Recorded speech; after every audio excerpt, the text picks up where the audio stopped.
Hello, everybody watching. I hope you're all having a great day so far, and thank you for tuning into this video. I'm glad I could keep you somewhat engaged from the last nutrition video, but in today's one, we're going to be looking at another key topic surrounding the sports and exercise science course, and that is in psychology. So, what exactly is psychology in a sports and exercise science setting? I've got a definition here relating to this that says that it's the scientific study of behaviour, so what you do, and also the mental processes, so things circulating around inner thoughts and feelings, but applied in a sport or exercise science context. So we'll look over things such as, like I was saying, behaviour, how people think, and also how they feel as well can have an impact on their sporting performance. But going into more detail, we can look at subtopics like motivation, group cohesion, and on the next slide, on the starting topic, is intervention. So without further ado, we'll move into the first content for this video.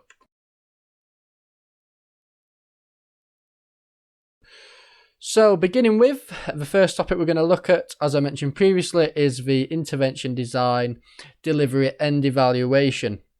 And this is where, say, if you become a psychologist in the future and you're working with an athlete, they may say that they're struggling with stress or anxiety before a game or an event.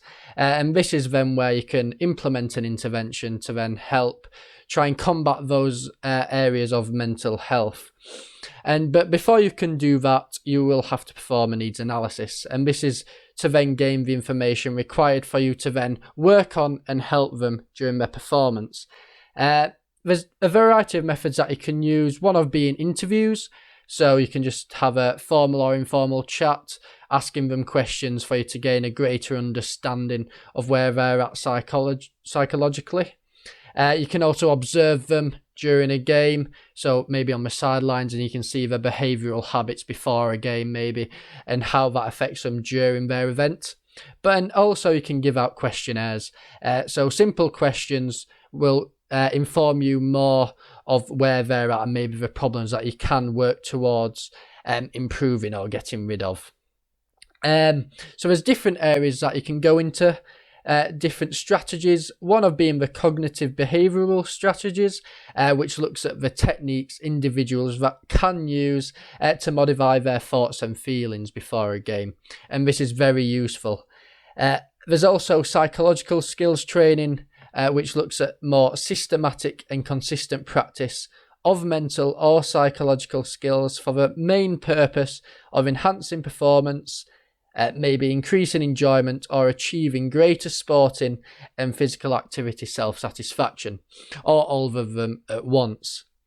Now, there's different specific methods that you could use and implement in an intervention, and these are things like, maybe you've heard of goal setting, where you'd set different goals for the performer to then focus on, which then maybe gets rid of a bit of an anxiety because they're focusing, full concentration during a game.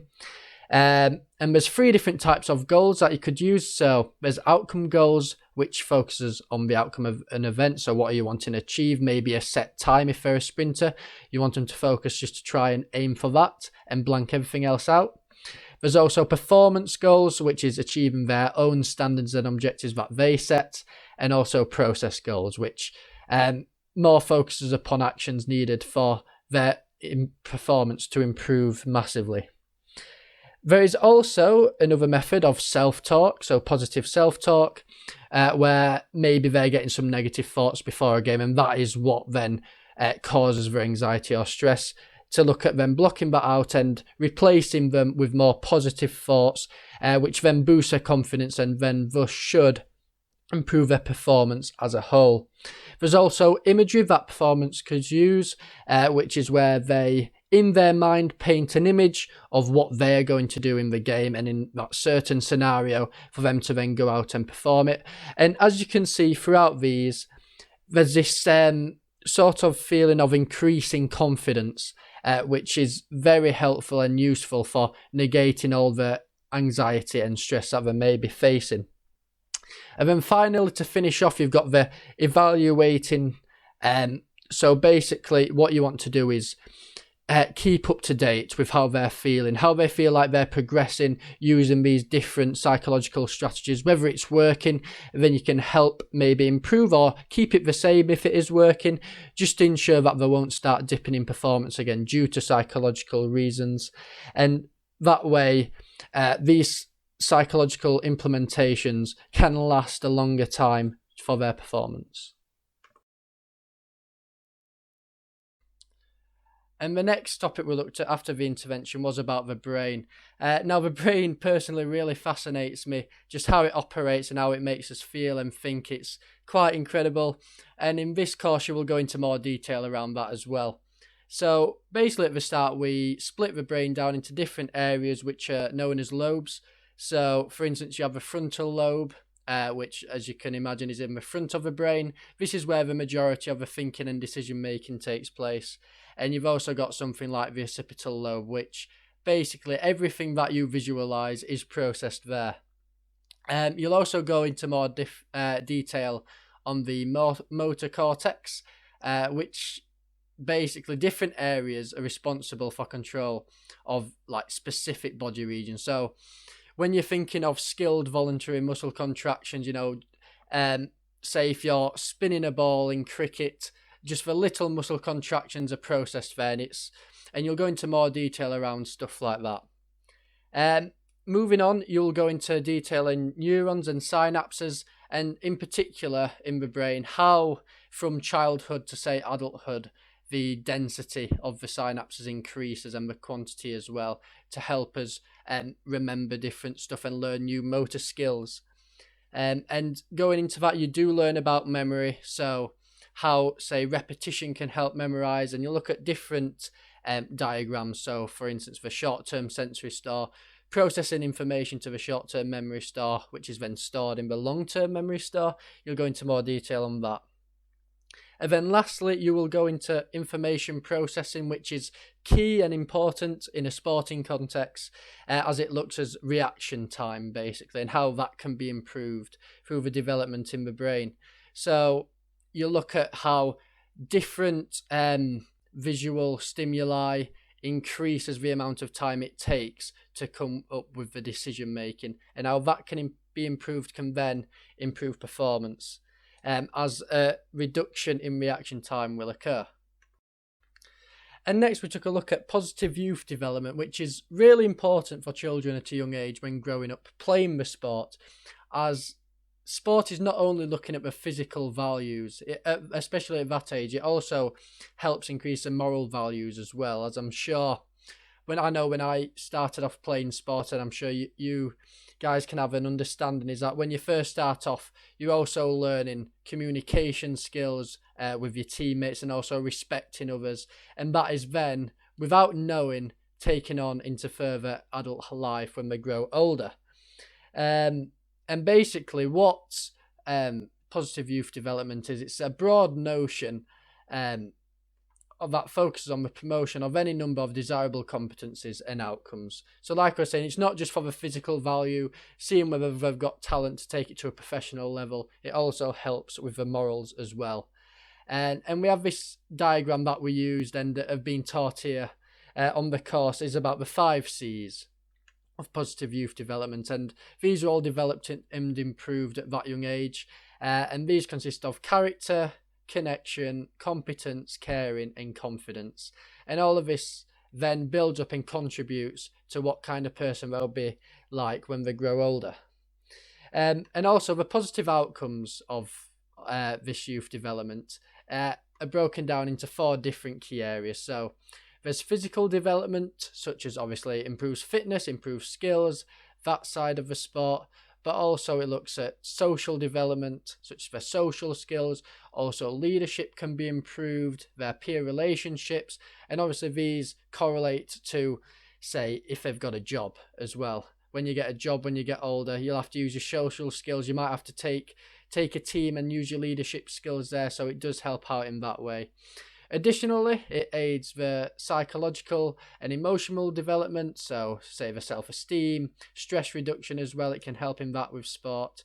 And also the intellectual development. It is shown in research that a bit of exercise can help the brain focus and better concentration levels in school down to exercise, and obviously that can then improve any grades in the tests that they were taking. So overall, what this subject is about increasing their morals, helping them gain different life skills like communication and leadership skills, as I was previously saying. And it is just as important, if not more important, especially at a young age, looking at the moral side of things through sport, as they can interact with others at a similar age, going through the similar development stage as well. And it is more important than the physical side in some respects. And then we move on to looking at personality, which is really interesting because each individual, everyone's different, has a slightly different personality than one another. And there are 4 major personality perspectives that we are taught.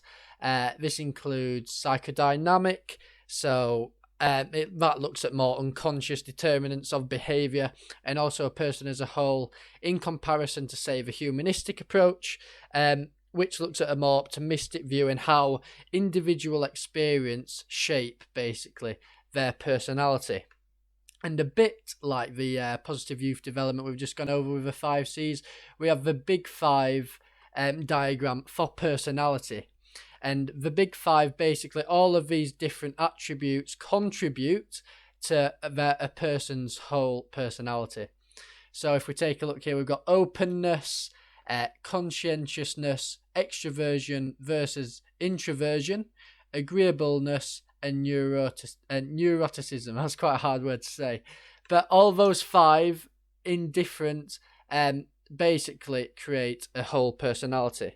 And what you can then learn from, say, if you're working with an athlete and you understand what kind of personality and what traits they have, then you can work with them more effectively to put in place interventions to say, like, to set goals, but you can understand how you can work around their personality to get the best out of them in a performance. Okay, so next we looked at group cohesion, which basically, group cohesion is how well a team remains united in pursuit of a common goal or objective. And this is affected by 4 different factors of how effective the overall group cohesion will be. So first of all, we have personal factors. So in general, groups of a similar age with a similar commitment level will perform better than a group that are varying ages. So say you've got a 16-year-old and a 30-year-old in a group, you can see that things might not be as group cohesive as if you had, say, 2 16-year-olds or 2 30-year-olds in those cases. Also, the environmental factor, so how big a group is. Say, if you say you've got 50 members in a group, that obviously too many people there, maybe different commitment levels, different objectives and aims that they want to do, and that'll obviously disrupt the overall group cohesion levels there. In addition, you've got leadership, so say if someone takes over as the team leader and maybe they're more assertive than others, how effective are they at actually coaching, and the decision making as well that they have. That can have a big impact on how effective that team is going to be when trying to achieve that goal. And also the last factor is the team factor as a whole. So the norms, the roles, has people, do people know how to function in the team properly and get the best out of each other? Because if you think about it, you see teams drop off. I could link it to recently Chelsea, as I'm a Chelsea fan myself, and Frank Lampard's got sacked. And you saw how the team was playing poorly. They know they're quality players, but then when the team cohesion is not quite there, they don't perform as well. And then usually what happens when they bring in a new manager, the performance starts to improve and start to increase. But with the same quality and standard of players, but a different team goal and objective, collectively, the group cohesion's better than it was under the previous manager, for instance, then that improves performance.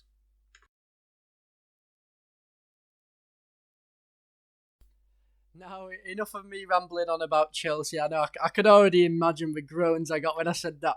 Hopefully, not a lot of you left the video from that. But moving on to now, motivation. And this is basically the direction and intensity of one's effort towards, say, a goal or a sport, something that they want to do. And in particular, we'll look at the self-determination theory as this goes into more detail of the different types of motivation that different athletes may have. So to begin with, on the far left side, as you can see, we have a motivation. And basically, this is a person that thinks, why would I ever want to do that? So say, some people like say, in an exercise sort of context, why would I ever want to run a half a marathon? They don't see the point in it, and thus they'll probably never go into it, especially with that motivation. Then we have external motivation, extrinsic motivation, which can be split into four different regulations of the motivation. So there's, to begin with, you have external, which is controlled by external rewards. So maybe, say, money or trophies, for instance, for footballers. Going back to Chelsea, they obviously want to win rewards, win trophies, but unfortunately as well, coming back to the money side of thing, a lot of footballers are in it for the money as well. But also external regulation could be the threat of external punishment as well as failure. Then we move on to the introjected regulation of extrinsic motivation. So these sort of athletes or people accept the value of behaviour, but doesn't truly identify with it. So they understand that, for instance, exercise is good for you, but they may still, it's good for you, we know, but I still wouldn't want to do it, for instance. That's sort of the behaviour and thoughts behind that motivation. Then moving on to identified regulation, and these just completely accept the value of behaviour. So an example, like I was saying, so I go to the gym because they know it's good for the health, and for that, so that's their motivation there to become healthier. And then moving on to the integrated regulation, this behaviour correlates with a person's values and identity. So, for instance, keeping on the same gym and exercise values, if you've been going, if you gym every week, you've got a planned routine, you've been doing it for years, that then becomes basically how you identify yourself, I know I'm like that, I exercise a lot, and I can't go, say, a couple of days without exercising because I know obviously it's good for you, and that has become part of the person that I am today. And then finally, you have intrinsic motivation and intrinsic regulation. And basically, what this is what I like to say is the best type of motivation, as it's all about fun and enjoyment. I for instance, I play sport to enjoyment, for the fun, not for any external rewards or things like that. Not because I know it's good for me necessarily, but because I know that I really enjoy it, and that's why I want to perform that sport. And looking more closely at intrinsic motivation, there's different satisfaction, of basic psychological needs. So these split into three different groups. You've got autonomy. So have you got the choice and decisions around that motivation? Relatedness. Have you got the connection with people? Do other people enjoy it as well? And basically the acceptance of being in that group. For instance, like a sport, accepting that can motivate you, and the competence as well. So in the latter effect of actually achieving goals after performing that sport and mastering tasks, those three key areas can lead to intrinsic motivation and the enjoyment of the sport and overall satisfaction. So for the final topic that we studied in psychology is all about stress and coping.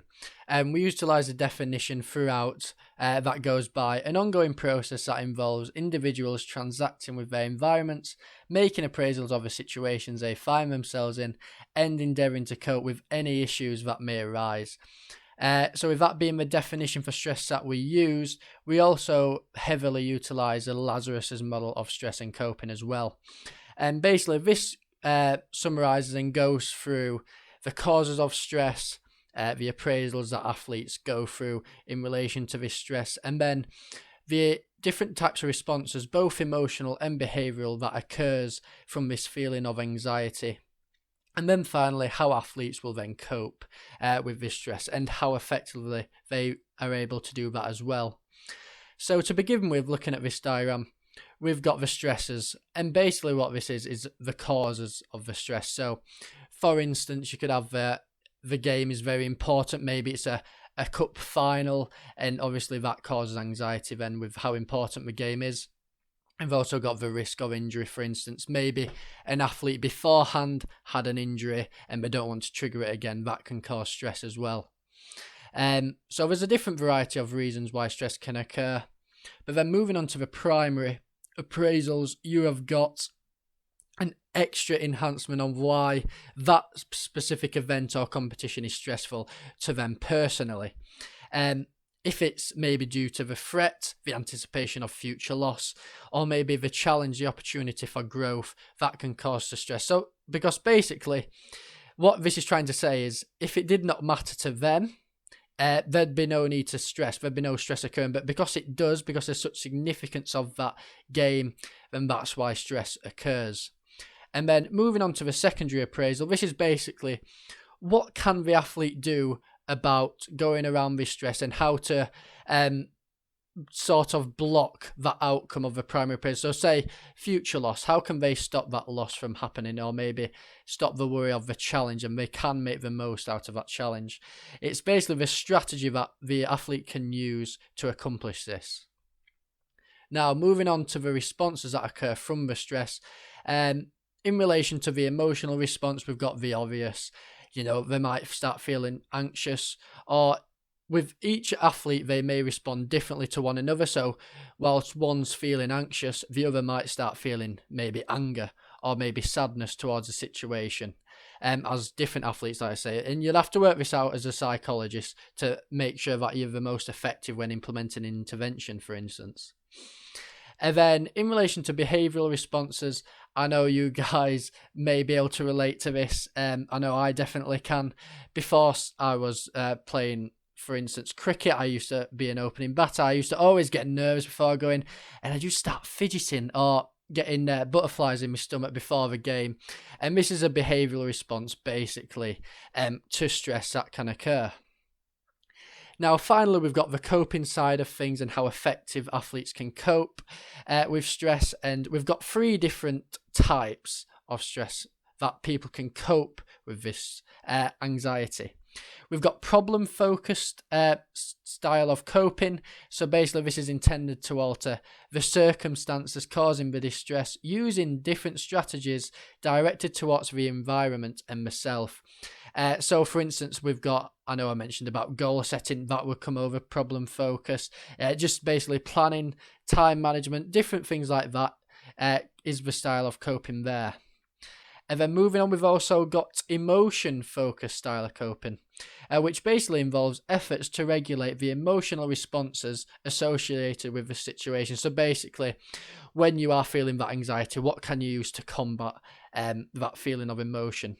And like I mentioned earlier, you've got positive self-talk that you can use, different breathing techniques as well. That can be really helpful. And finally, we've got the one that nobody really wants to do, but I know it occurs sometimes because if the situation is that stressful, and it's basically avoidance. So efforts to disengage from the stressful situation. So basically walking away, but stress can build up over time. That results in that occurring.